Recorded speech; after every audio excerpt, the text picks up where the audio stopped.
Hey, Jules Blessed Vegan, and as always, welcome to my channel. And for those of you who are new, I know you can benefit. So we're in the middle of Joyful June, which is finding joy in every day, and it has to be an intentional thing to do. Because the day can go by in a blink, and you'll realize that you were never grateful, that you never found happiness, that you forgot to be thankful. And that's what Joyful June is all about. Seeing the beauty in every day. So for today, and it doesn't matter if it's June and it doesn't matter what day it is, it was share a happy memory with someone who means a lot to you. And you can create a memory in real time, of course. But for most of us, especially with the COVID and re-quarantining, it was a matter of reflecting on some great memory. And I had so many I could have done, but I went ahead and wrote one of my nieces, because I remember when she was just between 1 and 2 years old, she was already a little actress. She could pretend she was asleep. She was so funny, and it wasn't until we just about started to tickle her that she would break character and start giggling. She was so smart. And one other thing is her mom had taught her that song, Chicken and Ham Bone, and then she would go, pea soup.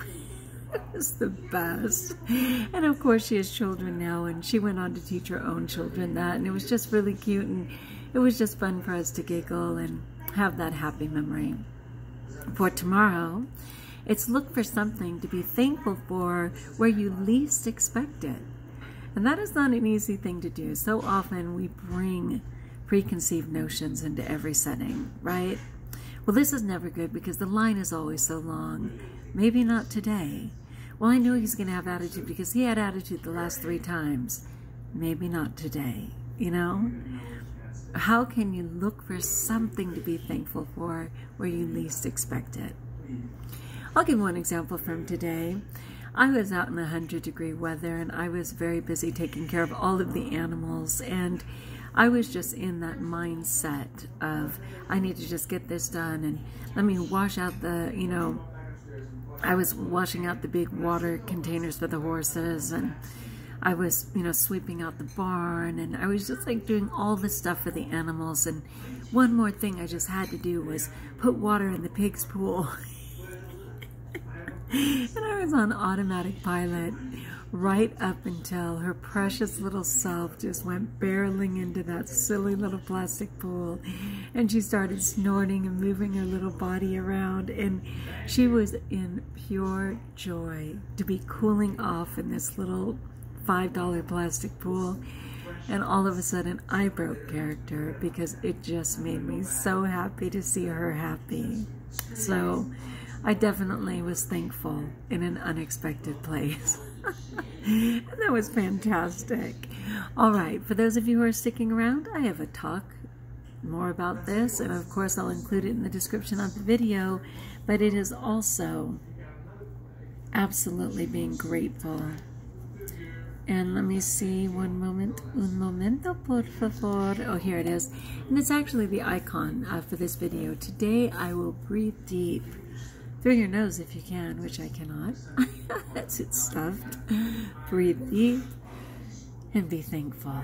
I love that. This is brief, but it's a really good one. So it says, for me, it shows up as a sense of being disconnected from myself and my higher power.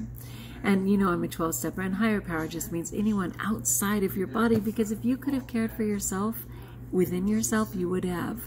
So you've got to find something outside of yourself, and that strength may come from God. It may be a best friend. It could be a coach, whatever it is.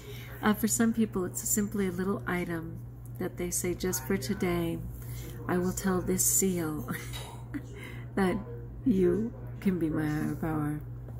All right, so it says, I start to get mirrored in what is going wrong in my life or the world, and that's kind of like tangled up in. Sometimes fantasies of impending doom or victim stories play through my mind. If I let it go too long, it can turn into depression. I don't know what to call it, but I think you might know what I'm talking about. What I do know is that when we start to fall into this trap of negativity, the quickest path back to our true selves includes a return to gratitude. An attitude of gratitude, absolutely. Focusing on gratitude reminds our heart, mind, and soul of the blessings that surround us. Our narrow focus on what is wrong widens to reveal a world full of love, light, and hope. I love that. Forgive me that we're competing with the TV people. Try and stay focused. You can do it. We can shift our moods and lives from black and white to full color again. And again, that's from zooming out. And I've done talks on the importance of zooming out. Most everyone has journaled gratitude at some point, thanks to Oprah or other thought leaders who spoke of its virtues in the past. But sometimes a gratitude practice can start to feel stale after a while, or we get busy and let it drop away without realizing what we are doing. We forget that the focus on what we are grateful for was programming our brain and creating new positive neural pathways, actually developing what I tell my students is wrinkling their brain, that lead to happiness and a sense of peace. We forget that thankfulness is the path toward what we really want, and that is so true. And I think what it is, and I've done this so many times, when something starts working and the pain subsides, I stop using the tool. So when you start to hear a pattern of negative thoughts running through your brain, or notice that your focus is on what is going wrong, return to gratitude. When you feel disconnected from yourself, God, or nature, your higher power, return to gratitude. And anytime you want to improve your worldview and recognize the truth of what it is, return to gratitude. In my experience, writing your gratitudes down seems to work best, but it doesn't always need to look the same. Switching things up can keep your gratitude practice interesting and fresh. You can write in a journal or take meaningful photos that represent 1, 5 things you're grateful for each day. 2, magical moments. 3, daily blessings. 4, anything that inspires and lifts you up. 5, beautiful things, people, or moments. 6, heart shapes you find throughout the day. And 7, write letters of appreciation to send or keep close to your heart. The choices are endless. What really matters is that you return your focus to what feels good instead of what feels wrong. Gratitude is a powerful tool that is available to you in every moment. All you have to do is remember to return to it.